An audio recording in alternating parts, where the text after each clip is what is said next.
I want to travel the world alone and feel free, not brave.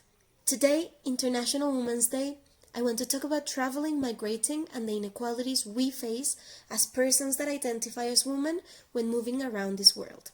If you're not a woman, you should also listen to this, because you have a huge part in reducing the obstacles we have to navigate in order to travel.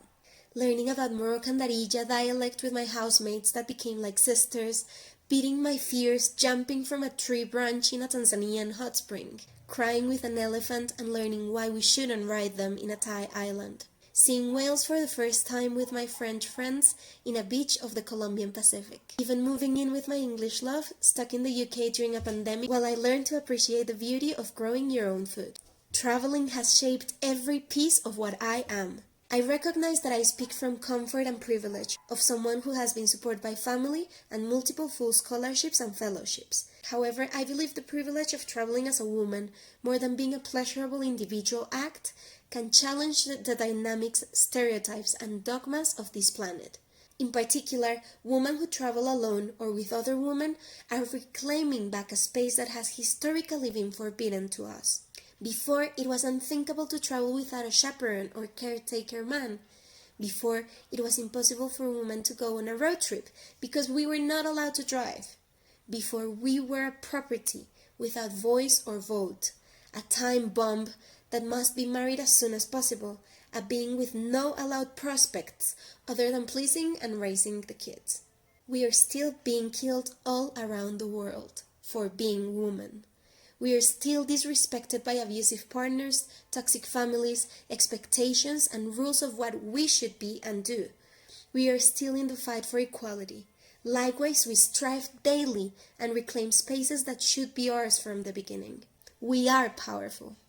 Traveling and migrating to new countries has been my form of resistance, without fear of any destination, with deaf ears to negative comments, and enriching myself with huge support from fellow women who travel and allies. However, there are many attitudes and behaviors that have to change for the world to become a safe space for traveler and migrant women. It is important as well to acknowledge the particular struggles and challenges that Black women and women with disabilities can face, amongst many others. First of all, everyone should stop assuming that with every traveler woman, there is a man who deserves more credit and respect than her. Stop asking us where our boyfriends or husbands are. Stop assuming a man is paying for our trips. Stop thinking a woman that travels alone is reckless or needs to find a man that will protect her or provide for her. Teach the man around you that it's not normal to touch a woman without her permission, regardless of her nationality or if she is a tourist or immigrant. It is not normal to ask us where we live, if we are alone, or treat us with less respect based on how we dress. Men have to understand no means no, and insisting doesn't make you more macho or desirable. It makes them abusive. Women want to be alone or simply not with a specific man, and society should normalize women being heard when they ask to be left alone. The problem is not that we travel. It is that men continue to disrespect us around the world. The problem is not that we smile to strangers or that we dance in a certain way. It's that men are taking it as flirting and following us, disrespecting our negatives. The problem is not that we have some drinks when we go out abroad. It is men that see a woman partying alone and assume she needs their unsolicited attention and company.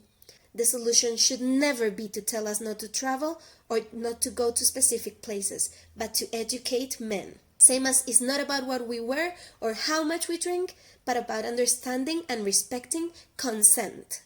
While traveling, it makes me so sad to meet fellow women travelers that to feel safer have bought a fake marriage ring, only stay in all-women dormitories, or take a knife on them just in case. It fills me with rage to feel fear of this world I love and I want to explore as freely and safely as any of my male friends. Lack of support from families and society in general is often an obstacle for women who want to travel or move abroad, even if it seems less visible than visas and financial restraints. As a society, we need to raise daughters that don't fear scaring men off because they're too independent. We need to raise sons that don't think they own their partner and feel threatened by a woman that wants to travel alone. As parents, we have to stop attacking women with our fears, or forbidding them to travel unless they go with their male friend or sibling. We have to stop making them feel guilty for leaving home and having dreams different from a stable household and job, for not taking over the family business, or for making us feel worried when they are abroad.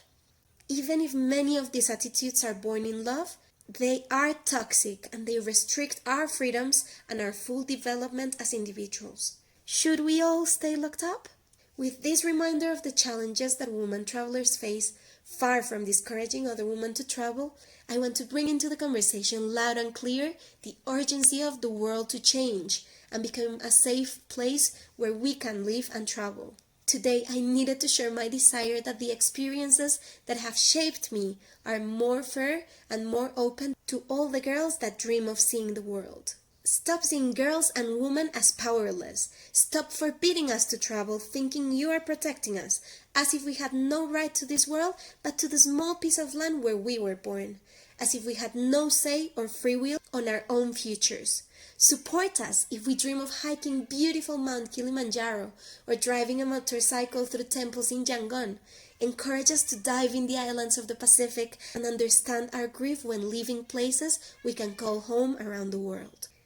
We will continue migrating and exploring. We owe it to the many travelers that we are missing today.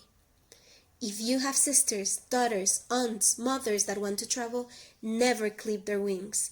One by one, we are going to demand a world in which we can travel and live without fear, sharing our stories of amazing adventures and protesting from wherever we are, so that one day traveling is no longer a privilege of a few, so that none of us stop doing it out of fear or prohibition, and so that we all feel safe exploring this world that for so long we were told was not ours.